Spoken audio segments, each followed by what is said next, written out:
I also have a professor that's a retired OBGYN and a lawyer and a professor. But anyways, we're not even going to dive too much deep into that. But that's big giants, right, that I have in front of me. It's mind-boggling. But the American Bar Association Health Law Section Conference was great. I learned a lot. I learned a lot about the health law professionals that are within my area. They were so nice. So that was like something very big for me because lawyers, I'm not going to say they're not usually nice, but sometimes as a law student, I will say you kind of struggle to try to, introduce yourself to these big giants because networking is a part of the profession. It is the profession.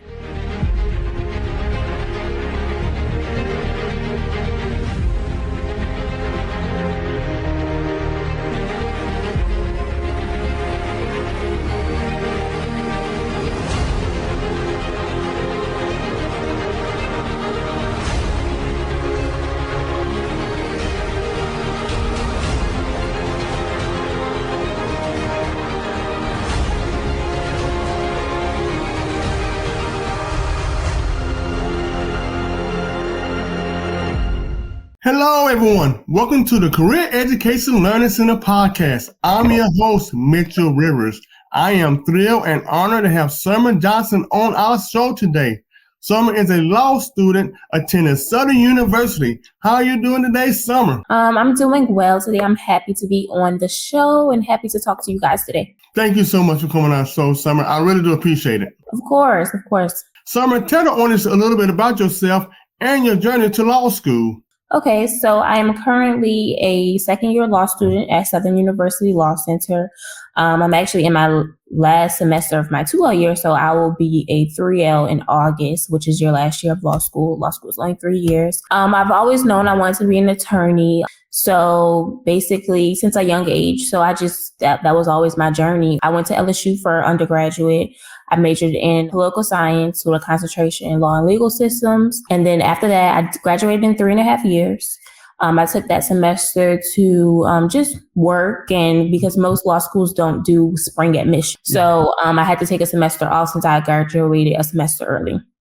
And then in fall of 2022, I set out to my 1L year at Southern University Law Center. That is fantastic and amazing because I'm not going to, it took you 3.5 years. It took me 5 years to get through my education summer. Not only that, I went to community college first. Well, let's be honest about it. People who've seen this podcast, I went to Mitchell Community College in Statesville. Then I transferred to Central Piedmont Community College here in Charlotte, North Carolina. And then I went to UNC Pembroke.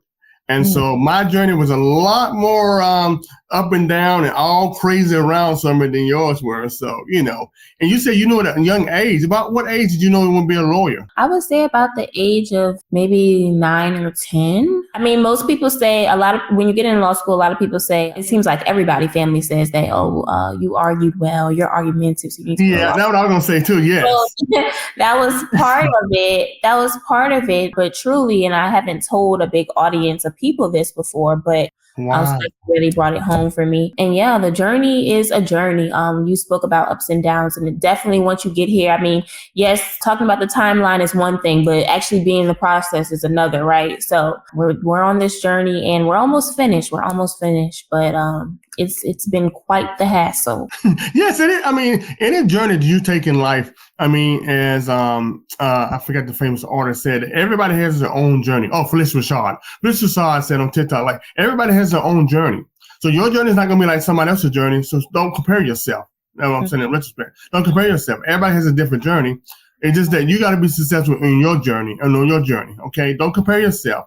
Your journey may be slower than the other person's journey, or maybe faster. Your journey is different than my journey, right? I went to community colleges. I was in the military reserves, and it took me that long to get through my 4-year degree in business management. Your journey is different. You went to LSU, political science major, and then went to law school after semester off.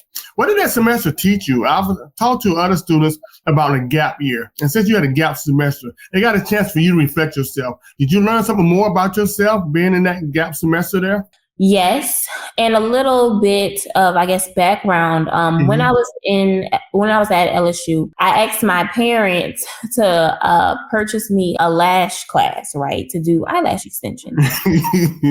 And of course, my mom was like, I come from a family of entrepreneurs and just hard workers. Yes. And so my mom was like, "What? Like a lash class? Like, girl, I'm sending you to LSU and you're Yes.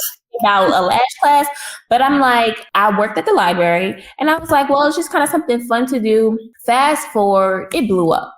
I mean, I was doing everybody's lashes across campus. Uh, It's like, it was, if you're into, influencers, a lot of people are on social media and stuff now. So yes.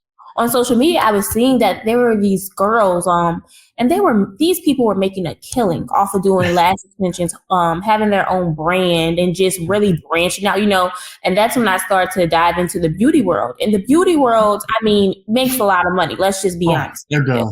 It Hair, does. makeup, these girls are making a killing. So that semester off, I actually opened my own lash studio. And so, yes, I was running my own business. So I did learn a lot about myself. I learned how to submerge myself in entrepreneurship and the craft that I was doing at that time. It was actually a very fun time off. I made some good money before starting law school. And it was just a time that I really got to explore the creative side of myself because I didn't know I had one. I was always like, I have friends that are arts and craftsy. My friend, she makes clothes. And when I tell you, she has like all these followers on TikTok. She's like a mogul, right? She's a mogul in the making. And so I was like, that's not for me. I don't have a creative side. School is all I know. Reading, that's all I know. Well, I got to dive into my creativity with that. And so that's what I did. That's what I did in my gap semester. And then we started pre-law. If once you enroll into law school, you're accepted and you get you pay your seat deposit. Then you have a process of pre-law that starts the summer before that, August. So I was doing pre-law that summer, but that's really what I was doing. So yes, I did learn a lot about myself. I think it's important for people to find their niche outside of your profession. That's my niche outside of law school. Whenever I graduate, I plan to open Summer Lash Studios, and I want to franchise it. So it's okay to have a niche outside of your profession. And of course, like I said, my mom was like, "Girl, like you're gonna be a lawyer. What are you talking about?" But we live in a day now where you need to have multiple streams of income. Okay, You do. You really do. one stream of income is not going to do it for you. Once you get in law school, yeah, you may hear lawyer, but once you get here, you're like, you have some lawyers that don't make any money. Right. So it's okay to find your niche. I know mine started off a little crazy. They were like, they're probably like, where's this girl going with this, right? But that's where I went with it, and I tapped into my creativity. So yes, I did learn a lot about myself. I surprised myself at how good I was at it, and just marketing and just really tapping into the entrepreneur side of myself, which I was raised by entrepreneurs, so I knew it was in me, but I really brought it out. So that's what I did in my gap semester. Well, I tell you what, you have a lot of nuggets and informational and stuff I've been preaching for a while now, Summer, because you are. Most lawyers, because I have cousins that graduated in law school, and got their law degree, but most of the people that graduate from law school don't even go into law. They're going to corporate lawyer, or they become their own businessman. As you know, they become sports agents. They do this and that. A lot of them do become entrepreneurs. So that's and that was back in the 80s and 90s when that statistic came out. They don't go into, everybody keep thinking you're going to criminal law, civil law, corporate law, or something like that. But most of them become business people. And like you said, the entrepreneur spirit is in you. You grew up in the entrepreneur spirit. You didn't even know you had it. See, that's what you're around is, and your environment makes a huge difference growing up. And like I said before, you do need that niche. You do need other streams of income. And entrepreneur spirit, which we preach here on the Career Education Learning Center, is alive and well. And they make the most money than people just go 4-year degrees and get a trade or a job. If you get a trade as a electrician, air conditioning, heating, or plumbing or something like that, that's, that we're always going to be there. Then I told people before, you start as an apprentice, then you learn how to do it yourself, then you train someone, and then you go have your own business. So then you have one truck and you doing everything, and then you have 2 trucks, 3 trucks. Next thing you know, you're a mogul and you got all these trucks running around. You just sit back, collect the money, pass the income, and owning everything. And here you 35 with very little debt. to where I went to go be a business major. I got all this debt. I don't have it, but my sons and my family members have all this debt coming out $40,000, $50,000. They don't know how they're gonna pay for it. They're trying to get job to job and don't know where they're going. And so things turn out differently. But I'm glad you explored your entrepreneurship. That is fantastic. And you dove yourself in there. You took a chance. That's what I love about it, Summer, is that you went ahead and say, hey, this is what I want to do. And enough to do. Let me do something that I thought I didn't know how to do because I wasn't creative. And you were creative, as you found out, right? You are creative. The entrepreneurial spirit was in you. And that is fantastic how you did that. Before you went to law school, you had to take the LSAT before you had to go to law school to get accepted? Tell us a little bit about that process. Yeah, so we call it the LSAT. I did have to take the LSAT before entering law school. I believe I've been seeing like articles saying that the class, like, I don't think it's the class that's been admitted now, but the next class, I think they're taking the LSAT off the requirements for law school, which is, but yes, I did have to take the LSAT to get into law school.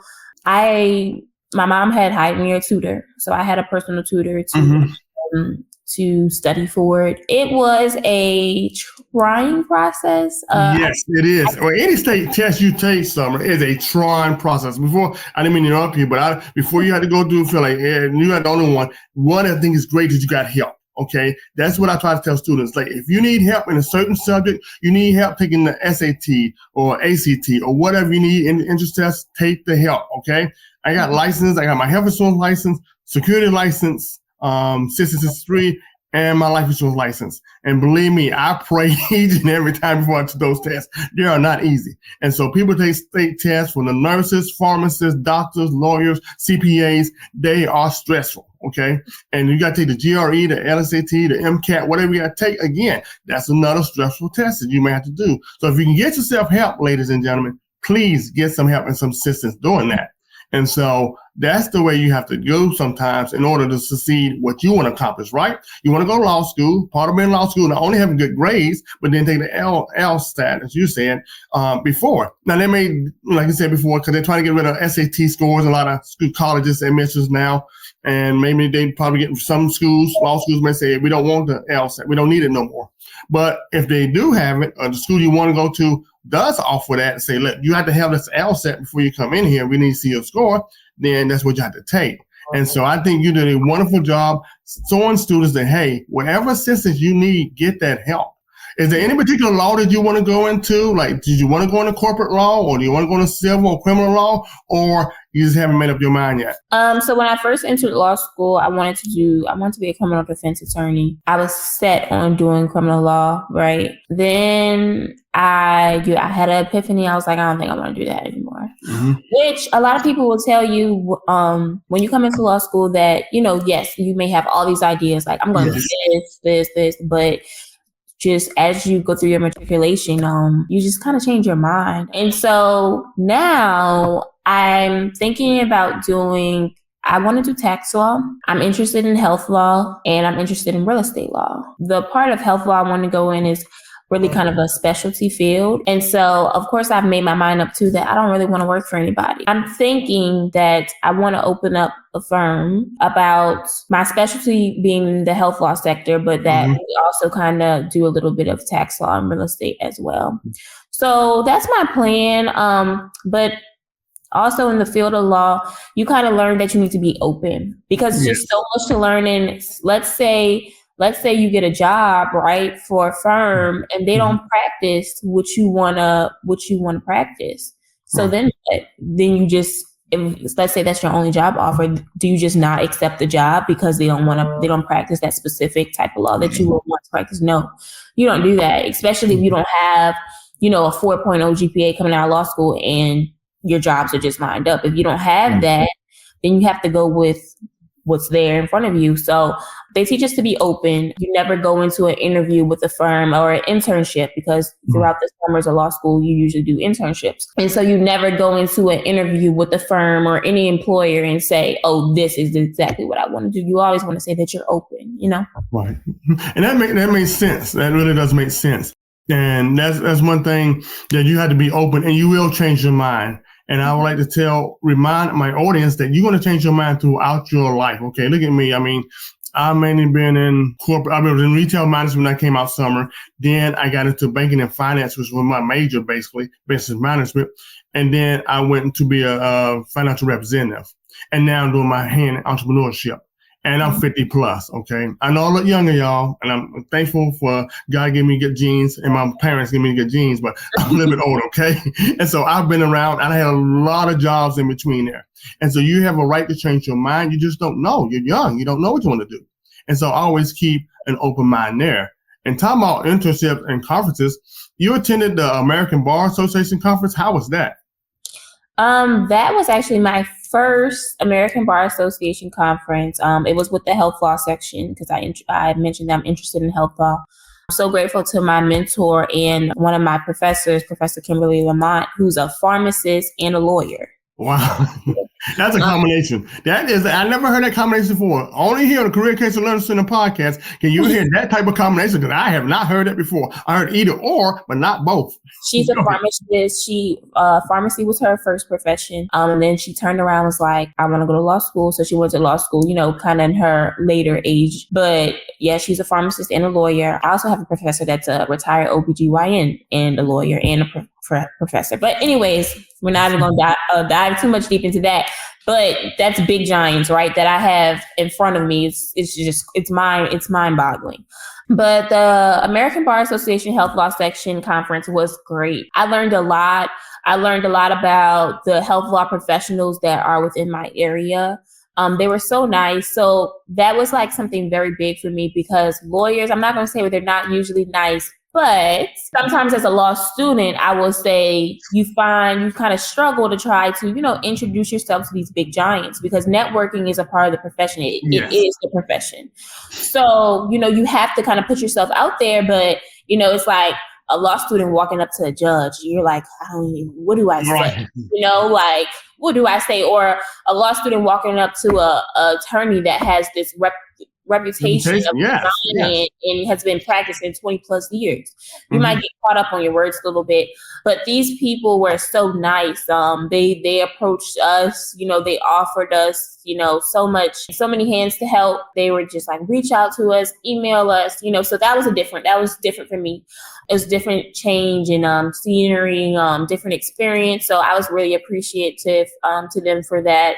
And I was telling my professor, I hope that we are able to go next year as well, because it was just a great opportunity. It was great. I learned a lot about AI and health law, which is a huge thing now, or AI in any profession. Right. Us lawyers, it seems to be getting us in more trouble. I don't know if there's been some headlining stories about using AI for their petitions, for their cases, and that hasn't worked out too well for them. So I think we're going to go ahead and stay away from it. It has been helpful in other professions. So I learned a lot. It was a great experience, and I can't wait to go again. That is, and I encourage that too. I encourage young people to go to many conferences, internships, co-ops, anything to immerse yourself in the field which you want to seek, right? You want to immerse yourself, learn as much as possible. And and someone don't feel bad. I mean, as a business major, when I meet somebody or entrepreneur that's doing millions of dollars, or a big time vice president of a company or whatever, everybody's intimidated in any field, right? If I'm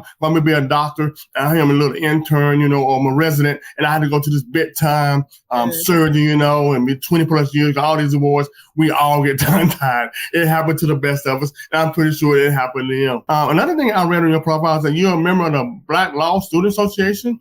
Is that correct? Yes, I'm actually newly elected president of the Black Law Student Association at Southern University Law Center. It's a national organization, so we have individual chapters at our actual school, and I'm president of the chapter at our school. Basically, how I like to think about it, how I introduced it to the incoming 1Ls is, in my induction speech for them last year, I had to do a little opening speech, and it's one part of it that really sticks with me. And I told them, if you are not anything, you're a Black law student first, and there's so much power in that.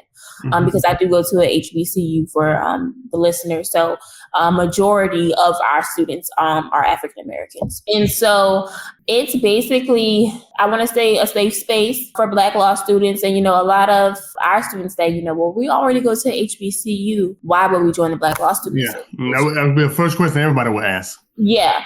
And my counter to that is, yes, we go to HBCU, but we do have other ethnicities at our school. And so that is like our hub, Yeah. Just because we go to HBCU doesn't mean it's always our own. Yes, it was built for us, but we still have to share these spaces. And a law school classroom is intimidating. And so when you join organizations like these, like you really hear their perspectives of us, other Black law students across the country. And that's another thing. It's also a network opportunity. These are just not law students that's just in Louisiana. They're in and not to mention some of these are Harvard law students. Some of these are Yale law students because they all have Black law student chapters. So it's law schools across the nation. And so it's a great networking opportunity. It's a hub. They also have their own executive board position. So you can run for parliamentarian of National Black Law Student Association. So it's a great opportunity. There's a lot of connections in there that I just want to reiterate just for us. And so it's just a great organization. So I counter that argument every time I get it. Why would I do it? Like, what do you mean? I think it made a lot of sense. Once you explain it, I think explaining to it makes a lot of sense. What I would say is that when you talk about Black law students, you know what I'm saying? And like you said, it's throughout the country. Then you get to learn from other people, their experiences, going to Harvard, going to Yale, which is supposed to be the top law schools, right? And hear about their experiences. And it is a great networking. I don't care what profession you're in, you're going to have to network. I tell my son that if you're going to be in entertainment, it's networking. You're going to be in business, it's networking.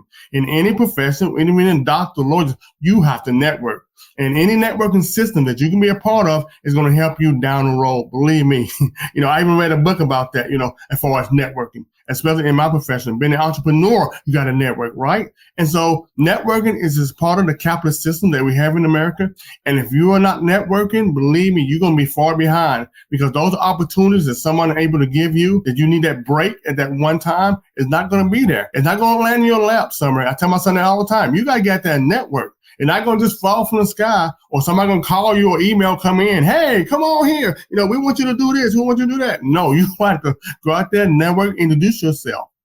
I also know that you participated in a playtime over this. This is a big league, something like that. Do you remember that thing about that? Yeah, so that was a program that I held for our chapter of the Black Law Students Association at Southern University Law Center that basically introduced them to the big law realm. Big law is basically, and I'm not interested in big law, so I just have a kind of an overview. But big law is basically your big time law firm. Yeah. I mean, they may have offices, in other countries, but they are the best of the best attorneys. You have to, in order to even be considered for employment there, you have to be the top 7 to 10% of your law school class, graduating class. Your GPA has to be, I don't know exact numbers, but you have to be up there. If you're in the 7 to 10% top of the class, then your GPA is already up there. So you have to be an exceptional student. It's one of those things, you hear a lot about how, like you just said, connections get you to where you want to go. I will say that connections in big law, I'm not going to say that they don't matter, but I can't say that they'll get you a job. I can't say that. That's just because how tight knit it is.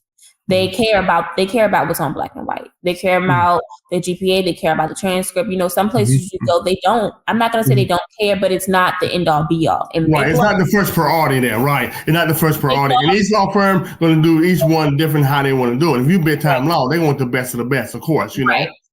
And so I think what you're doing there, you're getting the opportunity. Okay, now if this was what you want to do, if this is what you want to see, I'm going to show you what you need to do. This is what it takes to be in that type of law firm, in that type of environment. And that's great. Again, you're giving them options to where, and like I said, some people how they want to be there. And then they realize, hey, I don't want to work for a big law firm. Or somebody who said, I wanted my own law firm, but hey, maybe I want to work for that big law firm first before I go out on my own. So I think the thing that you're doing great, Summer, is giving them options in order to see what they really want to do. because like you said, you're gonna ever change, and even throughout law school, right?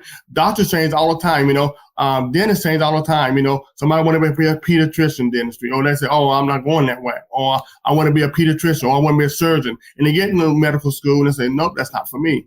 And so I think it gives you a lot of opportunities to see what's out there, and then you can make the decision yourself. Do you want to go that route, or do you not want to go that route? Right. But let me ask you this, Summer, because you're such a serious person. What do you do for fun? Because the audience is not going to let me say, well, Summer is so serious. She is so boom, boom, boom, boom.